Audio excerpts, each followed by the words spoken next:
Hola, buenas noches. Bienvenidos al programa. Yo soy Jaime Bailey. Hoy es jueves 9 de diciembre de 2021. Estamos saliendo en directo desde Miami para todo el mundo. Hace pocas horas ha ocurrido un dantesco accidente en Chiapas, al sur de México. Un camión que llevaba a decenas de migrantes ha volcado y según el New York Times han muerto por lo menos 49 de ellos. Telemundo, cadena siempre atenta a estas primicias, reportó así.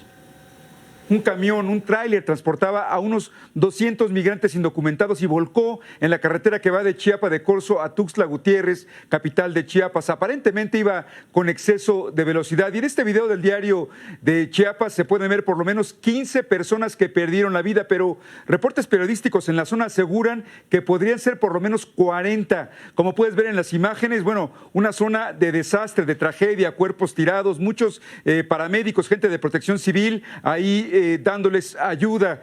Las labores de rescate ahí continúan. En el lugar hay ambulancias, paramédicos, bomberos y también se llevan a cabo traslados por helicóptero de los heridos. Además, hospitales de la zona están recibiendo a muchos de los migrantes. Como puedes ver ahí, un caos, un verdadero caos el que se vivió. Qué tragedia. Hoy en el Senado argentino ocurrió un hecho muy conmovedor. El senador de derechas, Esteban Bullrich, un hombre joven, de apenas 52 años, que había sido diputado, que había sido ministro de Educación, católico, devoto católico, padre de 5 hijos, renunció a su banca como senador porque sufre tan prematuramente una enfermedad neurodegenerativa que no tiene cura, para la cual solo hay paliativos. Esa enfermedad produce, entre otras cosas, parálisis muscular y dificultad para hablar. Debido a ello, el senador argentino Bullrich tuvo el alto sentido del honor de renunciar como senador. No pudo hablar, pero escribió su discurso y usando una aplicación cibernética, una voz robótica, dijo las palabras que él había escrito, mientras todos en el Senado, incluyendo a la propia presidenta del Senado, la señora Fernández, viuda de Kirchner, asistían verdaderamente estremecidos a ese acto de coraje cívico. Hoy, en este recinto del que me honra ser parte, vengo a hacer algo que va en contra de cada fibra de mi cuerpo. Nada de lo que soy me indica que este es el camino que quiero seguir, pero creo firmemente en la idea de que el interés público siempre debe estar por encima de los intereses personales. La realidad me impone esta decisión y la me ha enseñado, fundamentalmente, a aceptar la realidad. Al mismo tiempo que esa voz robótica recogía sus palabras y las vertía en público, puesto que él no podía hablar, dado que está enfermo de esta enfermedad esclerótica, degenerativa, neurodegenerativa, el senador Bullrich sollozaba y con él no eran pocos los senadores que lloraban igualmente. Con todo el dolor del mundo y la frustración de no tener alternativa, quiero anunciar mi renuncia al cargo de senador por la provincia de Buenos Aires. Ser parte del Senado de la Nación ha sido uno de los honores más grandes, impensados y desafiantes de mi vida política y de mi vida en general. Renuncio a mi banca con mucha tristeza y mi última actividad legislativa es un proyecto de ley de educación inclusiva por el que pido tratamiento sobre tablas que busque igualar oportunidades y que, como todo lo que he hecho hasta ahora en mi vida política, intenta dejar de lado egoísmos y vanidades para buscar el consenso. La enfermedad que ha afectado al senador Bullrich se llama esclerosis lateral amiotrófica. No tiene cura y provoca, entre otras cosas, parálisis muscular, dificultad para hablar. Hace 4 años, en octubre de 2017, Bullrich fue elegido senador con casi 4 millones de votos, senador por la provincia de Buenos Aires. En aquella contienda le ganó a la propia señora Cristina Fernández, viuda de Kirchner. obtuvo unos 400.000 votos más que la señora. 41 puntos para Bullrich, 37 puntos para la señora Fernández, viuda de Kirchner, lo que constituyó un triunfo resonante del senador Bullrich, que ahora sabiamente elige recuperarse al calor de su familia, en el seno de su familia, que por supuesto lo adora. A todos ustedes, gracias por el espacio para decir estas palabras. Me voy honrado por el apodo y la contención que me dieron todos estos meses.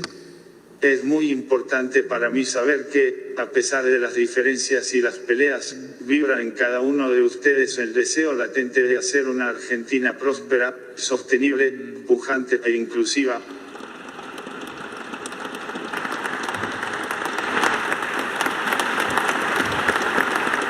Esa aplicación con la que él habló se llama Háblalo.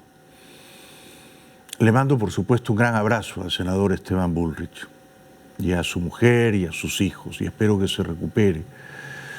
Le deseo todo lo mejor. En poco más de una semana, domingo 19 de diciembre, los chilenos van a elegir un nuevo presidente. En las encuestas sigue adelante, por pocos puntos de ventaja, el joven Boric, de izquierdas. Al candidato de derecha republicana, José Antonio Kast, le han espetado nuevamente estos días y con una copiosa cobertura periodística que su padre, Mijael Kast, el año 1942, cuando Hitler había invadido media Europa, se afilió voluntariamente al partido nazi. Esta ha sido una denuncia recogida por los principales periódicos del mundo, entre ellos el muy influyente diario El País de España. La denuncia la han hecho la agencia Associated Press y el periodista chileno Mauricio Weibel. El padre de José Antonio Kast, candidato de ultraderecha que disputará la segunda vuelta de las elecciones presidenciales en Chile, militó en el partido nazi en Alemania. Así lo confirmó la Associated Press a través de un documento oficial alemán. Si bien ya se había hecho acusaciones previas sobre este hecho, el candidato presidencial José Antonio Kast había negado la posibilidad de que su padre voluntariamente hiciera parte de este partido alemán. Según dijo en 2018, su padre solamente formó parte del ejército nazi porque el enrolamiento era obligatorio, y si no, hubiera enfrentado un juicio militar y lo hubieran fusilado. Entonces los adversarios de Kast, que se multiplican en vísperas del día final de la votación, lo acusan de que su padre, como si Kast tuviera la culpa de ello, no se enroló obligatoriamente a combatir en el ejército nazi, que era la versión que había divulgado el candidato presidencial Kast, sino que se afilió voluntariamente no al ejército, sino al partido nazi. Este es el pedazo de información, digamos, novedosa que recoge la denuncia, una denuncia que ha hecho Associated Press basándose en un documento del Archivo Federal Alemán. Sin embargo, la Associated Press obtuvo un documento oficial del Archivo Federal de Alemania en el que se confirma la afiliación del padre de Kast al partido nazi alemán, unos meses antes de cumplir sus 18 años. El documento tiene el número de afiliado 9271831 y está fechado el 1 de septiembre de 1942, cuando la Segunda Guerra Mundial estaba en pleno apogeo. Según historiadores alemanes, no se tienen indicios de que ninguna persona haya sido obligada a afiliarse al partido. Esta situación complica aún más al candidato presidencial, ya que en ocasiones anteriores ha hecho comentarios a favor del dictador Augusto Pinochet, y se ha hablado de la cercanía de su familia con ese régimen militar. Pero tratemos de separar la paja del trigo, ¿no? Si el padre del candidato presidencial chileno Kast no fue solo un soldado nazi enrolado o conscripto obligatoriamente o hasta contra su voluntad, sino que fue a sus muy precoces 18 años, una edad en la que por supuesto casi todos nos equivocamos políticamente, un simpatizante o un partidario de los nazis, como era entonces la mayoría del pueblo alemán, todo hay que decirlo, ¿qué culpa tendría de ello el señor José Antonio Kast, que en ese momento no había nacido, no existía?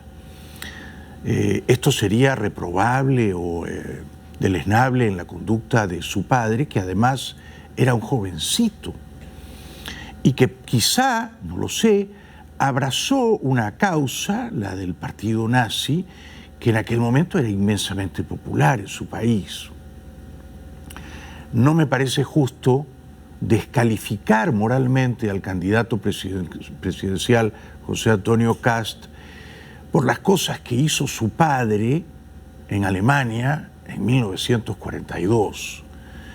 Sí me parece justo, en cambio, pedirle cuentas al candidato Kast por las cosas que él dijo o que él hizo, no a sus hermanos, él, durante la dictadura de Pinochet.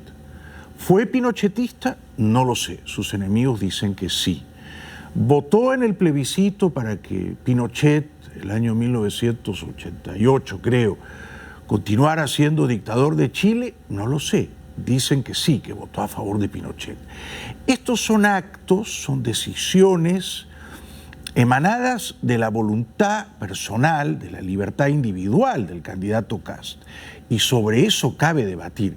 Sobre lo que hizo su padre cuando tenía 18 años en 1942, me parece que es tenderle una zancadilla injusta.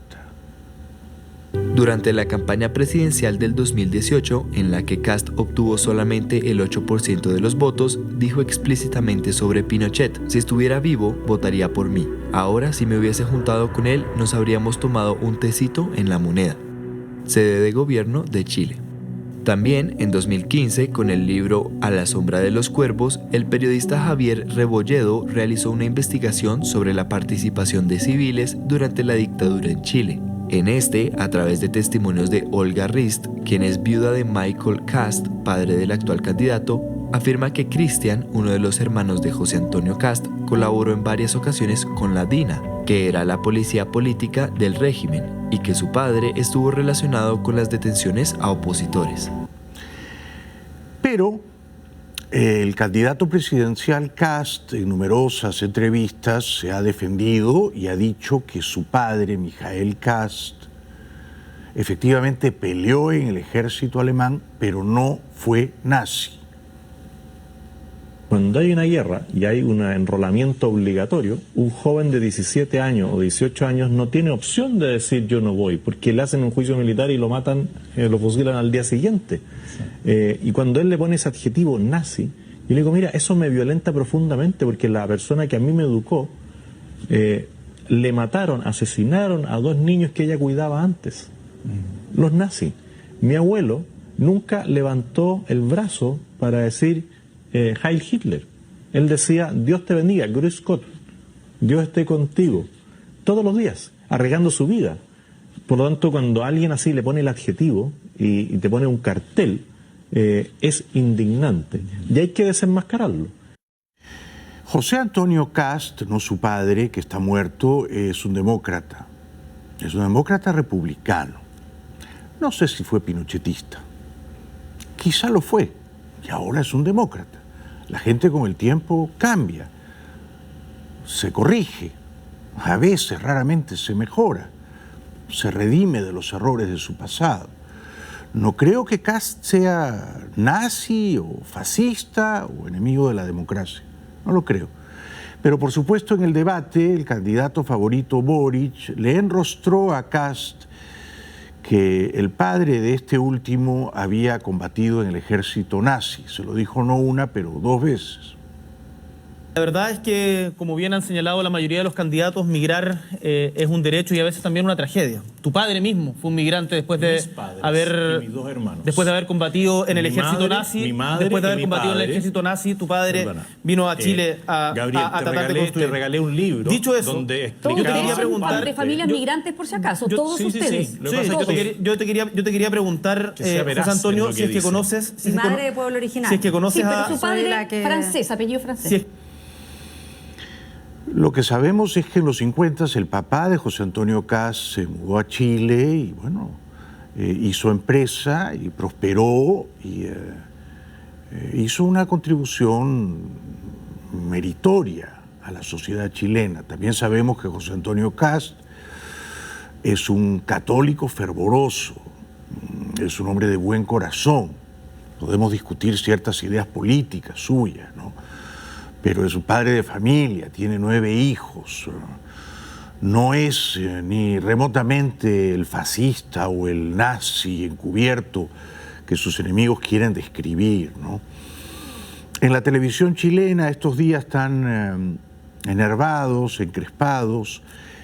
Uno de los periodistas que ha hecho la denuncia, Mauricio Weibel, afirmó que el papá de Kast tuvo la libertad de no afiliarse en el partido nazi, pero eligió hacerlo. ¿Había, digamos, libertad para decidir ello o por lo menos para rechazarlo? Sí, claro, digamos, no es un régimen libre, ¿no? Pero efectivamente las personas que ingresaban al partido nazi o la SA, la SS, eran las personas que tenían mayor confianza de sus estamentos y que luego ocupaban cargos más relevantes, ¿no? Se trata exactamente de un régimen totalitario, pero se trata también de un régimen que escoge a sus cuadros, ¿no? Eso también es una cosa que es relevante tenerla en cuenta, que hay grandes estudios sobre eso de Hannah Arendt y otros, ¿no? Que hablan justamente de cómo operaba este sistema. Sin embargo, el candidato presidencial Kast ha afirmado categóricamente que lo que acaba de decir el periodista Weibel no es verdad, es decir, que su padre con 17 o 18 años no eligió ser nazi y que fue enrolado obligatoriamente, puesto que si no combatía por el ejército alemán, lo fusilarían.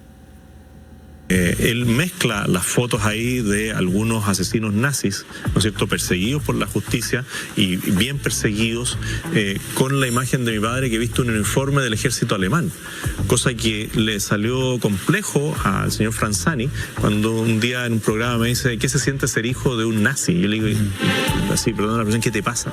¿Ah? O sea, ¿entiendes algo de historia? ¿Sabes que un joven que es llamado al ejército a los 18 años en estado de guerra no puede decir que no porque si no lo fusilan, le hacen un consejo de guerra? Entonces, nada más lejos de mí que el nazismo. Mijael Kast, el padre de este señor José Antonio Kast, candidato presidencial chileno, murió el año 2014, con 90 años. Murió en Chile. Y había nacido el año 24. Esto quiere decir que el año 42, cuando, según la denuncia periodística de esta semana, se habría afiliado al partido nazi, él tenía 18 años, no sé si ya cumplidos. Sí, ya cumplidos, 18 años cumplidos. Lo que está en discusión es si él se afilió al partido o si él únicamente combatió en el ejército alemán, ¿no? Lo que afirma su hijo José Antonio es lo segundo. Lo que sostienen los periodistas que han vertido la denuncia es lo primero. Pero aun si fue un acto voluntario de afiliación al partido nazi, insisto, primero, tenía 18 años. Segundo, era el sentimiento mayoritario de los alemanes. Y tercero, el señor José Antonio Kast no había nacido y no tiene ninguna responsabilidad en ello, ¿no? Yo tuve un padre que, bueno, era un dictador en el ámbito de la familia, ¿no? Y mi padre y yo fuimos enemigos. Y las cosas que hizo mi padre, bueno, algunas de ellas me pueden parecer indefendibles, reprobables, pero yo no tengo la culpa de las cosas que hizo mi padre.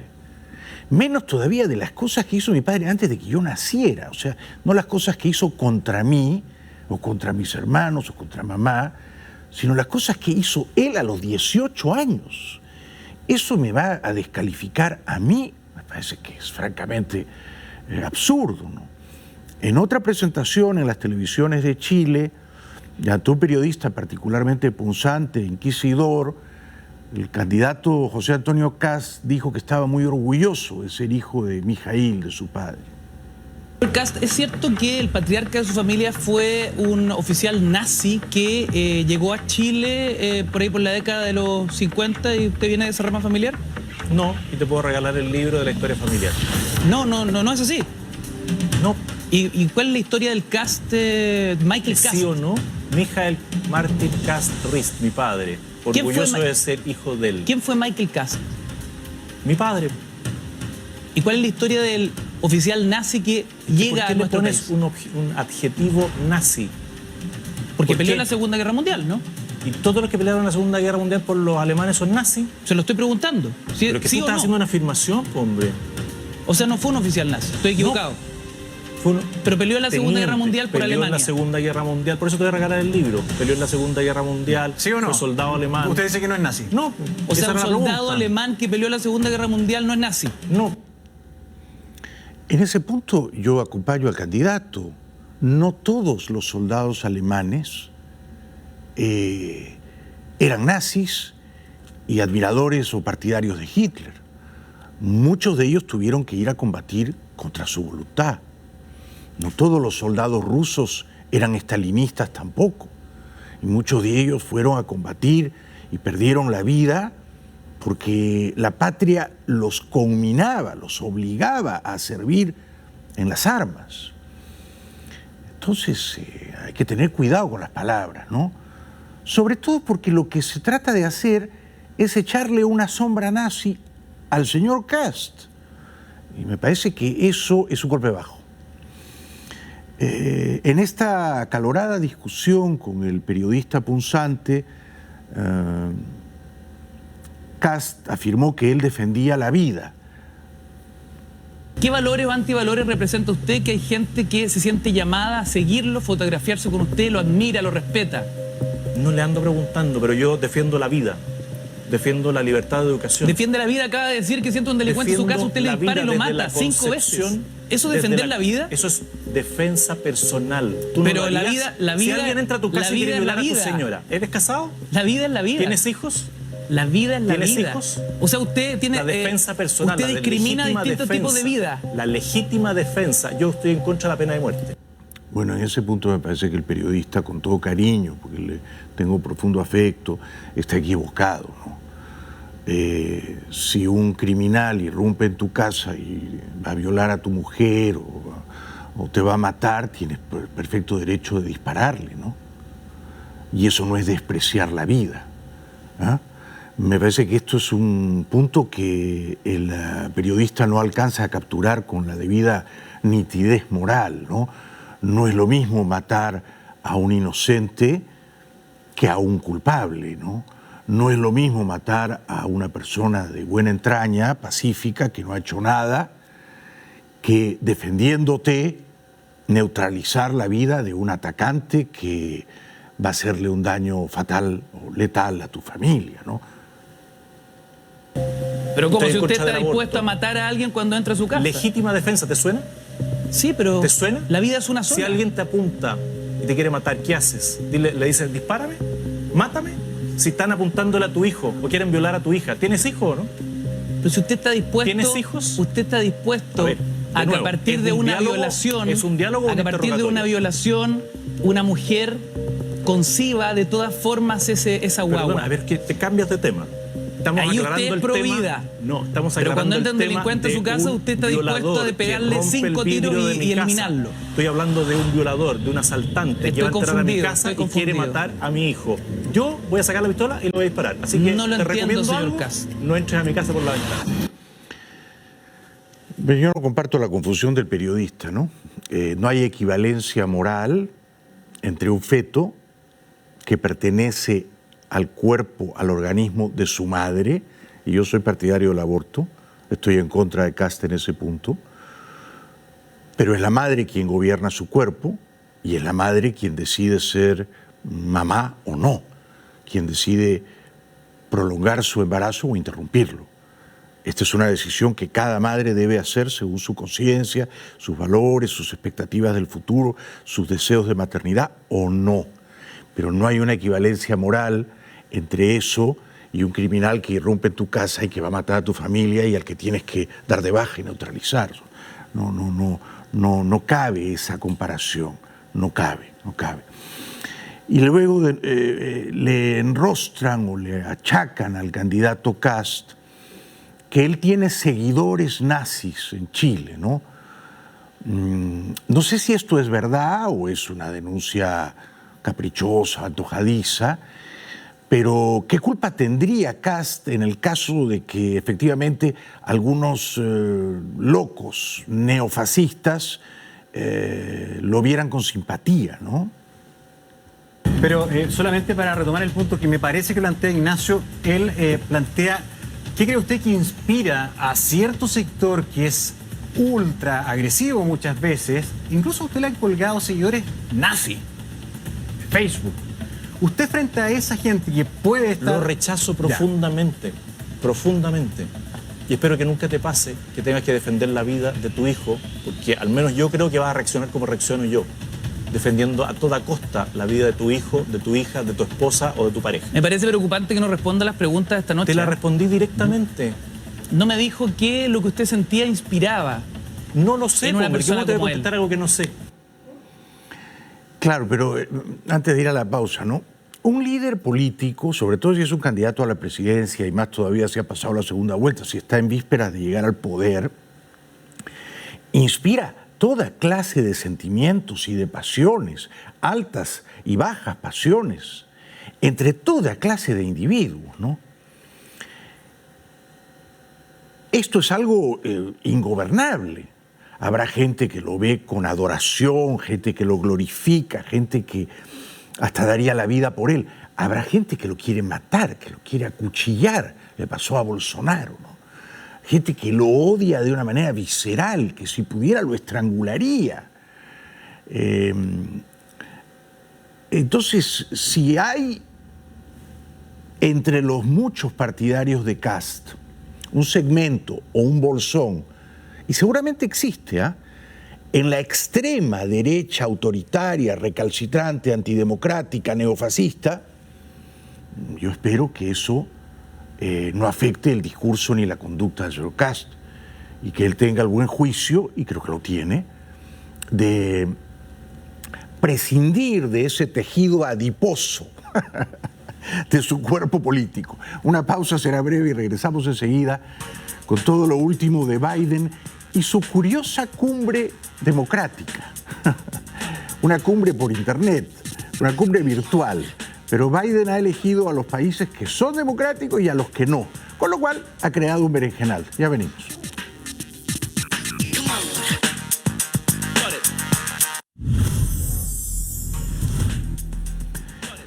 A pocos días de las elecciones presidenciales chilenas, segunda y definitiva vuelta,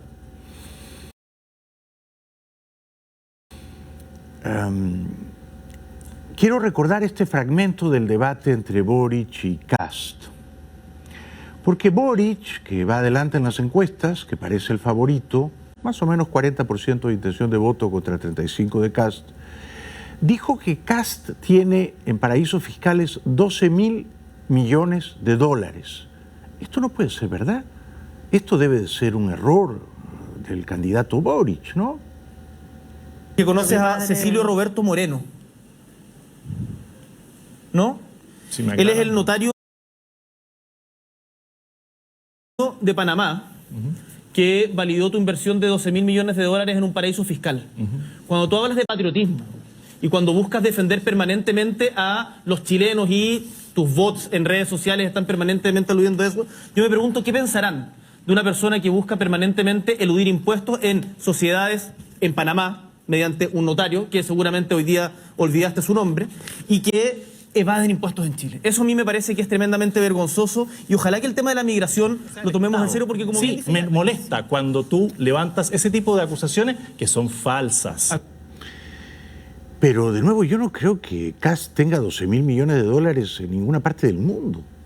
Yo creo que se ha equivocado en la cifra Boric, ¿no? No creo que el chileno más rico tenga esa cantidad de dinero, no creo. Hoy Boric, que parece reacio a volver a debatir con Kast, dijo que él ha participado en muchos debates y en algunos de ellos no estuvo Kast. Yo he tenido muchos debates. Tuvimos un debate en primera vuelta en la Universidad de Chile para hablar de ciencia, cultura y educación, y adivinen quién no fue. José Antonio Kast. Tuvimos un debate para hablar de la problemática del agua en Chile, con todos los candidatos, y adivinen quién no fue. José Antonio Kast. Tenemos hoy día una campaña que dura 2 semanas. Vamos a tener un debate el día de mañana con todas las radios de Chile. Otro debate el día lunes con todos los canales de televisión de alcance nacional. Por lo tanto, decir de que yo no quiero debatir es derechamente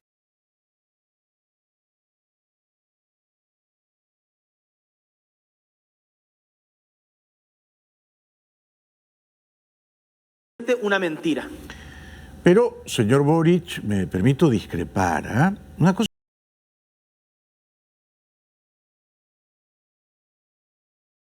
Perfecto, muy bien. Pero su obligación cívica, como ciudadano, como demócrata, es, entre la primera y la segunda vuelta, debatir con quien pasó a la segunda vuelta junto con usted, con el señor Kast. Si no lo hace, no se está usted comportando como un verdadero demócrata. Kast quiere debatir. Yo creo que usted debe debatir con él. Y creo que esto es lo que sirve al interés de Chile. Yo invito tanto a José Antonio Kast como a sus seguidores que dejen de inventar mentiras. Han inventado estas fichas clínicas falsas. La desesperación tiene un límite. Hablemos con la verdad y hablemos de propuestas. Que se canse un poquito de hablar tanto de mí, que hable de cuáles son sus propuestas. He visto que ha dado bastantes vueltas en círculo respecto a eso. Entonces, yo creo que ahí es importante que la gente sepa el contraste que se juega. Y por eso los debates son importantes. Porque acá hay una alternativa de cambio con estabilidad y una alternativa de retroceder a lo peor de nuestra historia. La versión pinochetista de Piñera es José Antonio Kast, y nosotros representamos exactamente otra cosa, que la esperanza le gane al miedo. Ha sido nuestro lema de campaña, lo ha repetido hasta el cansancio nuestra jefa de campaña, Isquia Siches, y yo espero que eso sea lo que se demuestre en el debate. Bueno, él dice entonces que Kast es la versión pinochetista de Piñera, del presidente Piñera. Bueno, muy bien. Él dice que está en contra de los ataques personales, pero en el debate, lo acabamos de ver, él le hizo 2 ataques personales, ¿no? Uno sobre todo al padre de Kast, ¿no? Diciendo que había sido un nazi. Entonces, bueno, en una campaña presidencial y en el tramo final siempre hay ataques personales, ¿no? Le preguntaron a Boric qué admira de Kast. ¿Qué le gusta de José Antonio Kast? Yo creo que la perseverancia. José Antonio Kast se salió de la UDI porque encontraba que la UDI era un partido muy dialogante y logró construir una alternativa que hoy día está en segunda vuelta, y yo esa perseverancia, más allá de estar totalmente en desacuerdo con las convicciones que lo animan y con las propuestas que hace y deshace, creo que esa perseverancia da frutos. Ahora espero que no llegue a puerto porque vamos a ganar esta segunda vuelta el 19. También le preguntaron por qué Kast sacó más votos que él en la primera vuelta. ¿Por qué cree usted que le ganó? Porque le ganó la primera vuelta a Kast.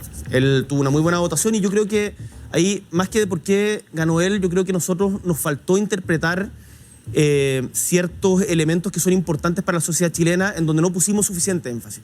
Seguridad ciudadana, los problemas del campo y la ruralidad, la importancia tremenda también que tienen los pueblos de menos de 50.000 habitantes, y ahí en regiones, en el norte en particular, pero no tuvimos el resultado esperado, y por eso en esta segunda vuelta hemos tratado de enfocar nuestro discurso justamente hacia temas como estos. Una pausa, será breve. Al volver, Biden organiza una extraña cumbre democrática por internet.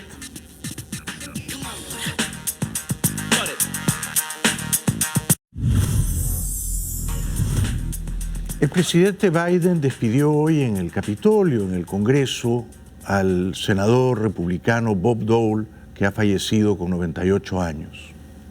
Dole loved this Capitol.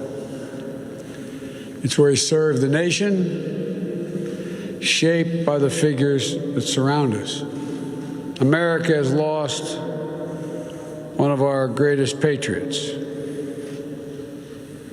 We may follow his wisdom, I hope, and his timeless truth. But the truth of the matter is, as divided as we are, the only way forward for democracy is unity, consensus, the only way. Y luego se permitió una broma que fue muy celebrada. I had the great honor of serving with Bob, as many of you around this casket have. I served with him for 25 years. He did have great wit. They once asked him, why in God's name did he vote to continue to fund Amtrak? He said, because if he didn't, Biden would stay overnight and cause more trouble. I commuted every day. It's a true story. He was the deciding vote. Porque él tomaba el tren entre Delaware y Washington, D.C. a la mañanita y después a la noche. Bueno, Biden ha tenido la excentricidad de organizar una cumbre democrática por Internet, por Zoom, y ha convocado a esa cumbre a 110 países, pero hay 193 países en Naciones Unidas.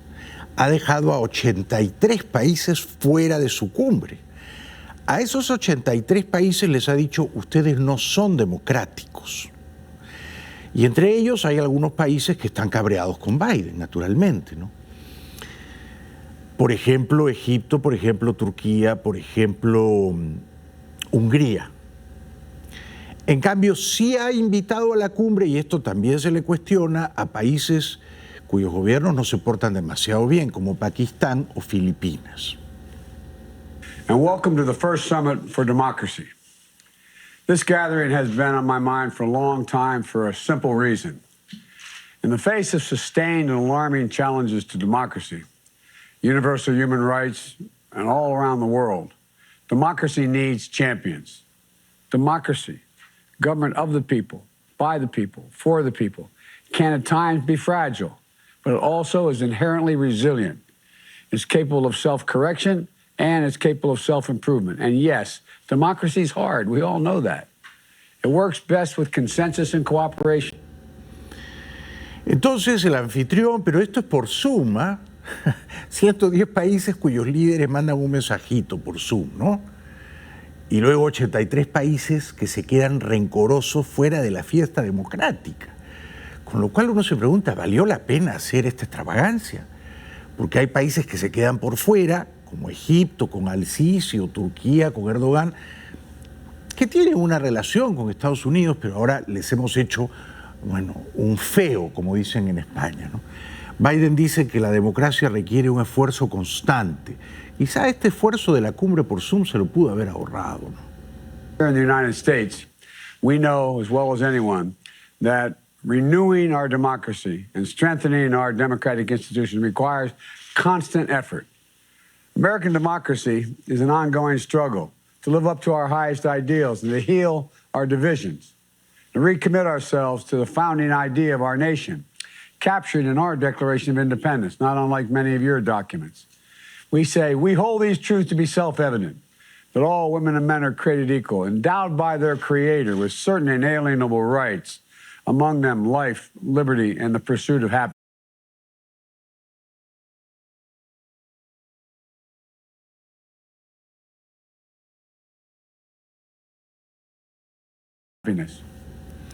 Luego el presidente, pero esto era difícil, yo también me hubiera empantanado, quiso decir las siglas del paraguas que cobija a todas las minorías sexuales y parece que no las dijo correctamente, pero bueno. Empowering the LGBTQ community, plus community, individual. Desde Londres, Boris Johnson mandó este mensaje con esa voz tan curiosa, tan histriónica que tiene. Out of Athens, more than 2,500 years ago, there came a simple and beautiful idea. That people are neither passive nor powerless, but free citizens with a right to participate in the governance of their country. The idea of democracy has gathered force down the centuries, inspiring billions across the world and converging on the principles we all share. Es fantástico Boris, ¿no? Boris es un intelectual, es un periodista, es un ensayista, es un mini Churchill. A mí me encanta cómo habla. We believe that our peoples are entitled to elect and remove their governments through the ballot box, overseen by independent courts and a free media. We're only here because our electorates have, at least for the time being, raised us to positions of responsibility for their affairs. But they have every right to cast us down and out again, and we would not wish it any other way. Una pausa, será breve. Al volver, Hillary Clinton concede una entrevista y rompe a llorar. Y llora desconsoladamente recordando a su madre y leyendo el discurso que ella había escrito asumiendo que iba a ganar las elecciones que perdió con Trump.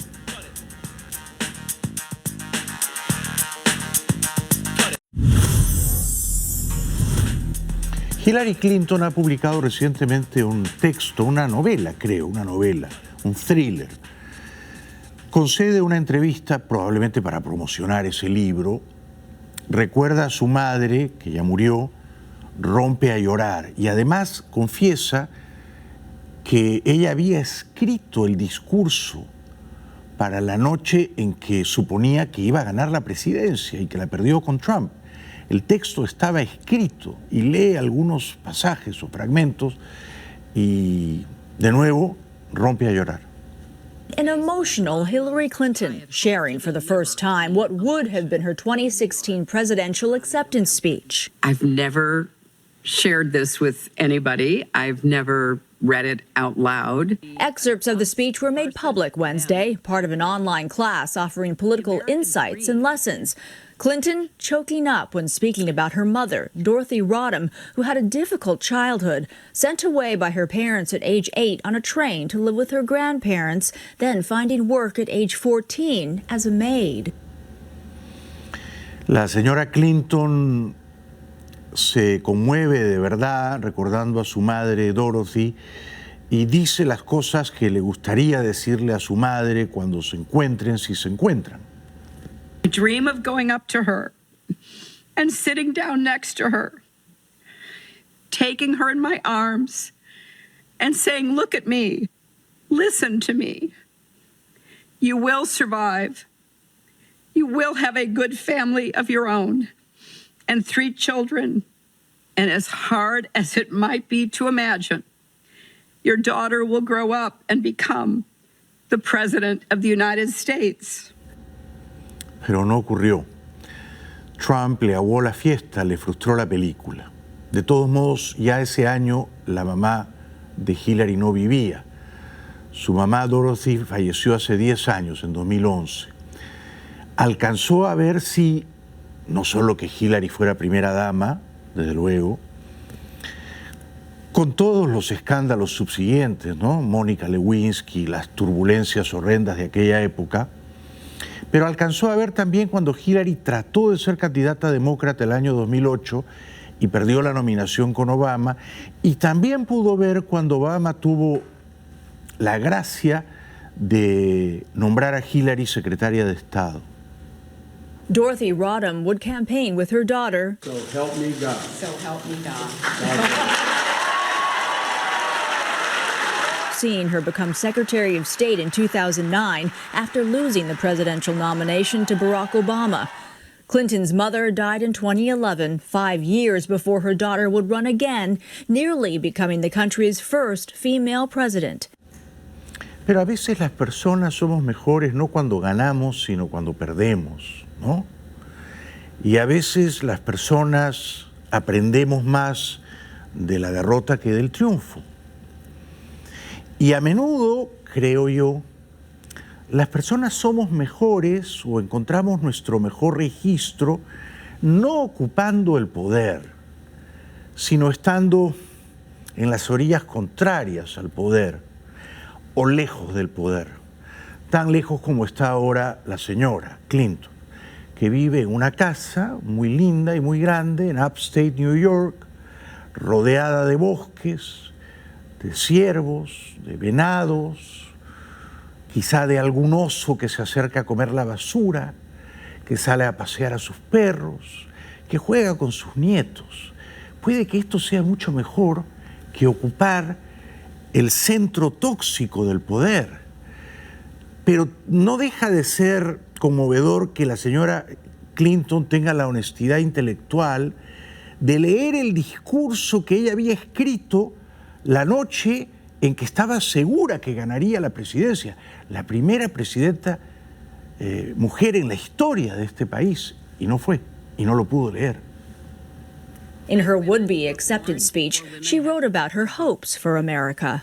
Through a long, hard campaign, we were challenged to choose between two very different visions for America: how we grow together, how we live together, and how we face a world full of peril and promise together. But instead of that speech, America heard Clinton's concession speech. We have seen that our nation is more deeply divided than we thought. But I still believe in America, and I always will. Quizá la felicidad más perdurable no está en el mundo del poder ni de la política, ¿no?, sino en el mundo del arte, de la belleza eterna, que es algo que persigue el arte, ¿no? Una pausa. Al volver, más fotos escandalosas del pedófilo Epstein y de su amiga ahora enjuiciada, Ghislaine Maxwell.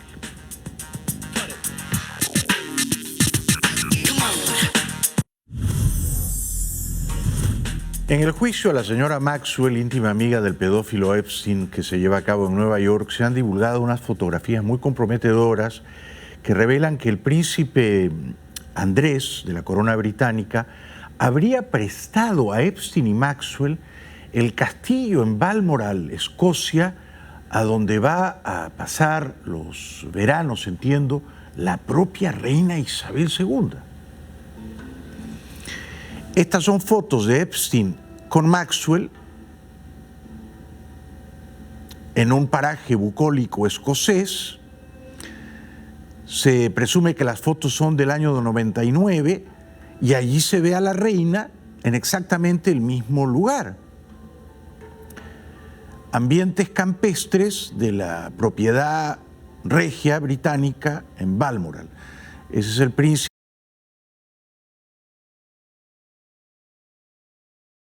Andrés con una de sus amantes menores de edad que fueron reclutadas por la señora Maxwell. Para terminar, Kyle Rittenhouse, que el año pasado mató a tiros en